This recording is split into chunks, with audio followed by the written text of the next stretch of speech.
lemons, Patch Kids, my attitude towards life. These are things that are all sour, which is also the name of the album we're reviewing today. Boom, English essay intro. First things first, I feel like Sour is a really interesting name for an album. She had a lot of options she could have gone with here, like Sad Hot Girl Summer, or Fuck You Curly-Haired Brown-Eyed Boy.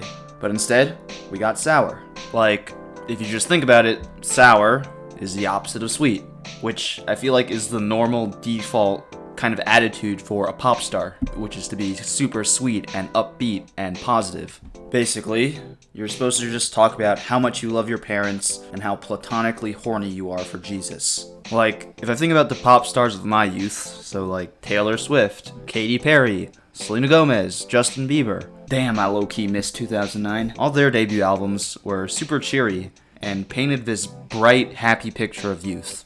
Obviously, Sour, just from the cover and the name of the album, doesn't paint that same picture. And if I was a parent and I saw my rebellious child listening to an album with this cover, I would be quaking in my New Balances. Instead, Sour takes a look at the less glamorous parts of being a teenager, while still retaining that same youthful intensity, which is what I think makes this a great album. Olivia accurately captures the angst of being broke as hell, needing to wake up at 6:30 every morning for school, and having a closet full of Aeropostale, Abercrombie, and American Eagle. Listening to this album, you can tell that it was written by an 18-year-old, and I don't mean that in a bad way at all. Olivia does such a good job of capturing what it feels like to be 18 and confused and angry and happy and all these emotions you feel when you're that age in the world. All the emotions you have feel 1,000 times more intense when you're 18. And I think Olivia does a really good job of distilling all that emotion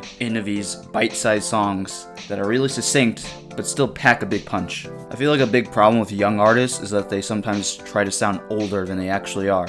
But she doesn't do that here. She sounds really authentic and really herself. Not that I would know what herself really is because I'm not like a friend of hers or anything, but like I'm assuming she's her being herself. For example, Driver's License, the obvious hit from this album, and which probably caused a lot of 16-year-old boys across the country a lot of problems, is a great example of that intensity. She's just driving around in a car in the upper middle class suburbs singing about a boy, but she makes it sound like such a life or death situation and like the whole world is riding on this.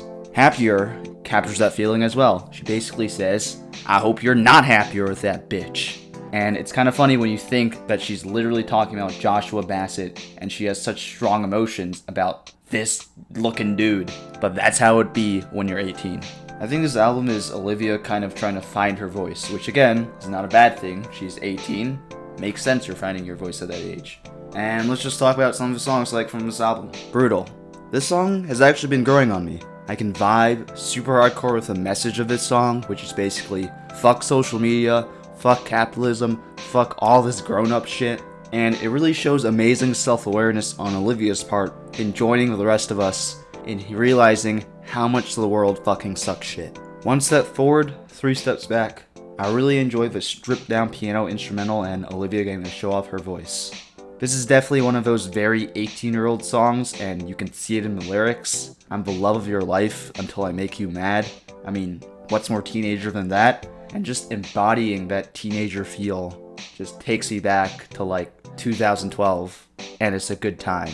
Except it wasn't because it was high school and it sucked shit. But very good songwriting on Olivia's part to transport me back to that time.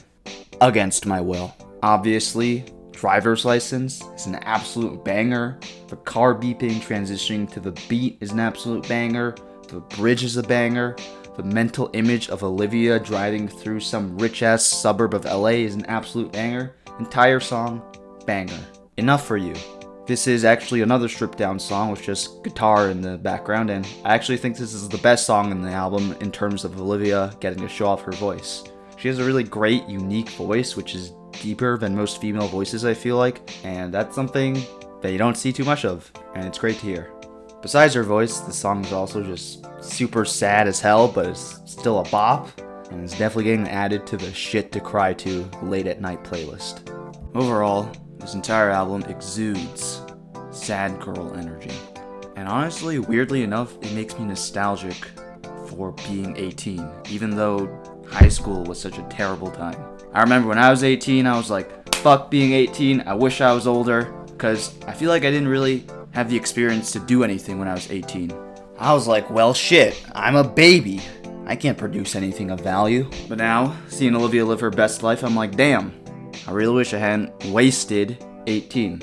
Just like reading lore books in Skyrim. This entire album is just a patent dose of nostalgia. Which is kinda weird because Olivia isn't trying to make people like me nostalgic, she's just singing her stuff.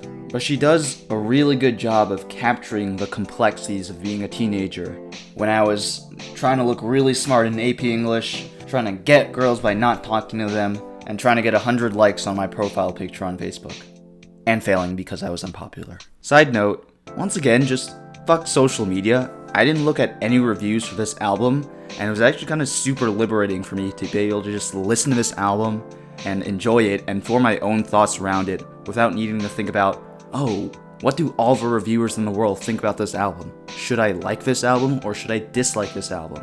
It was awesome for me to not have to listen to any of that noise and just kind of enjoy the album through my point of view without the specter of, what the fuck does Twitter think about this? So, I would super recommend that. Just listen to music. Fuck the noise. And fuck what you're supposed to like. Just like whatever you want. As long as it's not illegal. Overall, I feel like this album is kind of sort of a larger trend too, where sad girl vibes are super in. We've got, Billie Eilish, Clairo, Tate McRae, and now Olivia Rodrigo joining in this kind of, moody teenager sad girl energy, which is very different than the old guard of pop stars where you had like Taylor Swift and Katy Perry who were very bright and vibrant.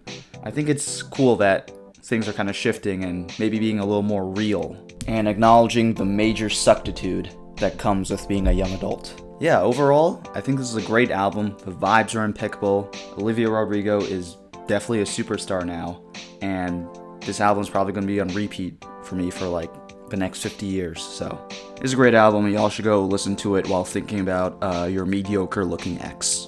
Alright, peace.